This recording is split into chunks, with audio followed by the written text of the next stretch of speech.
Before we move on to the score, there is one other thing we should talk about. It's been absent for the last couple movies, but the intro sequence for movie 8 does in fact use the season theme. On the English side, we have Unbeatable, the last of the David Rolfe performed themes. And then on the Japanese side, we have Battle Frontier, which is, of course, what was just getting started here.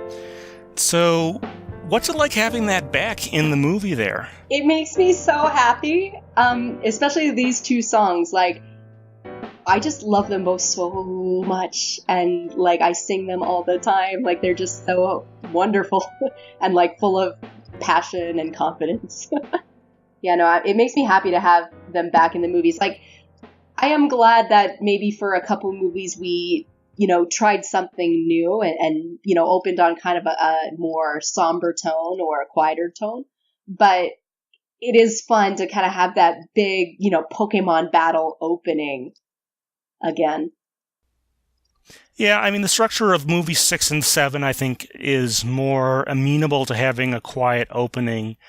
So I think that's probably okay there, but the way they kind of structured this one with the tournament to open it up, and we do see, like, I think one or two other tournaments in some of the later movies, having the bombastic opening theme, I think, is the way to go here. I'm not sure. I think that Unbeatable was expanded because it was originally the TV version, and they had to add more verses to it, more lyrics to it. I don't think they maybe expanded it as well as they would have liked, but I still think it's pretty good. Has that expanded version ever been released? It is not the version that they use on the Pokemon X album from 2006-2007. I don't know precisely why they couldn't get anything from here. They do have a bunch of songs on that album from Season 9, but this one, that just didn't kind of work out. I'm not sure exactly what happened with that, because would be nice to have the expanded version of this as well as I Believe from Season 5, but... nope, you get the shortened TV version, kind of, unfortunately. Pity. But it is kind of nice having that back. Like I said, if the structure allows, if they want to do like a prologue like they did in movie 7, or if they want to do a more subdued opening like in movie 6, I think that it is acceptable not to use those. But I always like having the alternate versions. I especially like it when they differ greatly between the TV and the movie versions. Yeah, when they really go for a different musical feel. Mm-hmm. All right, well, let's talk about the score to this one. It does carry in a little bit of that medieval feel. I think going forward, we do see a lot of cities that are based on places in Europe, which tend to have more castles as the setting for Pokemon movies. I did kind of want to mention that. Do you feel the medieval setting was a bit of a reaction to the more sci-fi based elements of the 6th and especially the 7th movies?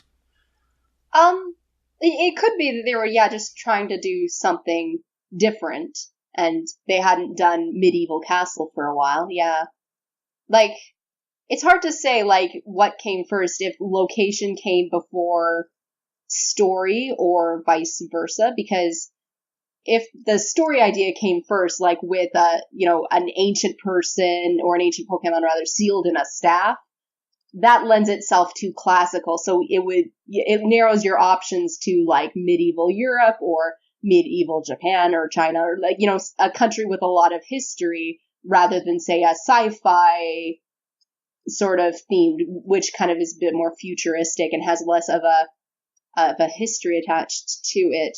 So, but again, if location came first, then obviously you would build a story around that. So it's kind of tough to say, but I think it's fair to say, they wanted to try something different than what they had been going for in the past couple.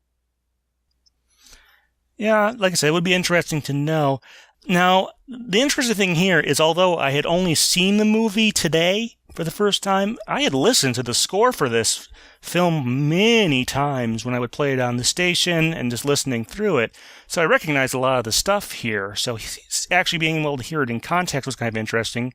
I can't quote any of it, kind of unfortunately, off the top of my head. I'd have to listen again. I think, especially after this movie, I think is the part where the scores increasingly sort of blend in more and more together, which is one of my sort of criticisms going forward, is that the scores don't maybe stand on their own as well as some of the earlier movies. But I still think this has a pretty decent score that works pretty well. Yeah, it's got a lot of moments where, I don't know, it just feels like it's well balanced. Like, during the Pokemon battle and like the tournament, like there's a good energy. There's the moments where it's kind of like quiet. It needs to be quiet. There's a couple places where there's like just good uses of dead silence.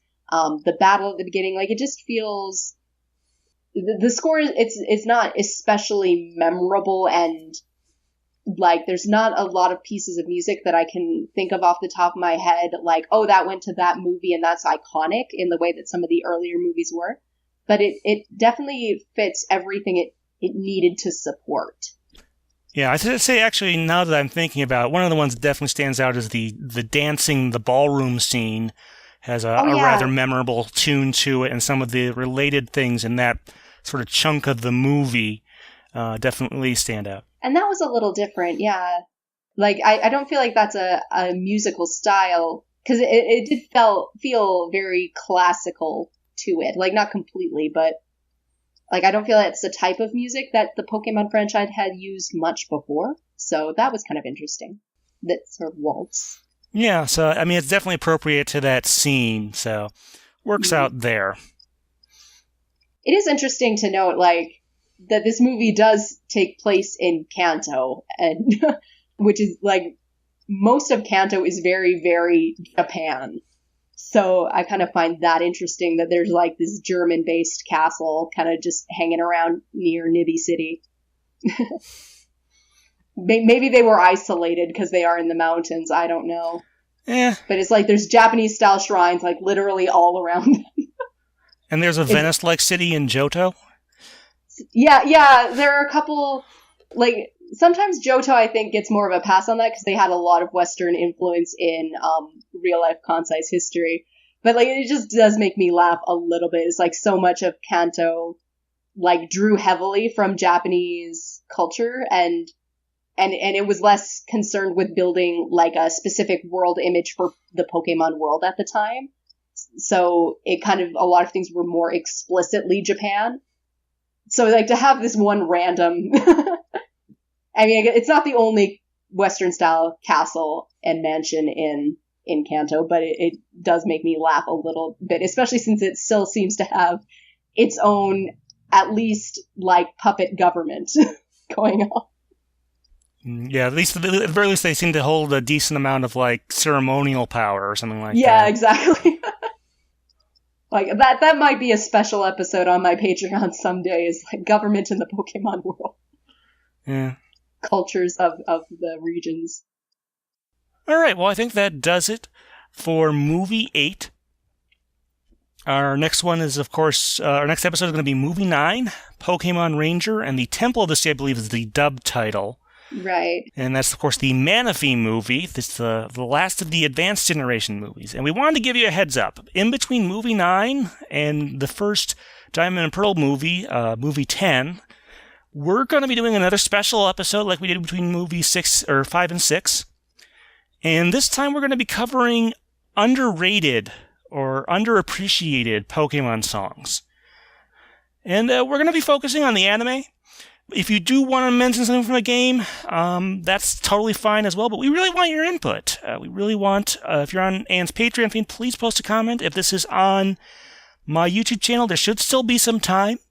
And please post a comment, give us some details, and tell us why you think that song is underappreciated. I have a few ideas of my own that I think I'm going to bring up. Mm-hmm. And we're going to talk about those in our episode that comes between Movie 9 and Movie 10. So look forward to that. But like I said, our next episode is Movie 9. That will be A Thing to Be Protected on the Japanese side. And together we make a promise on the English side. And another admission here. Have not watched this movie either. Know even less about it than this one. Than Movie 8. So I think this is going to be interesting. Hopefully we'll have some stuff to talk about. But until then, Anne, thank you very much. Always great having you on. Thank you. You as well. This has been Stephen Reich from the pokepress Studios in Madison, Wisconsin, discussing the music of the 8th Pokemon movie.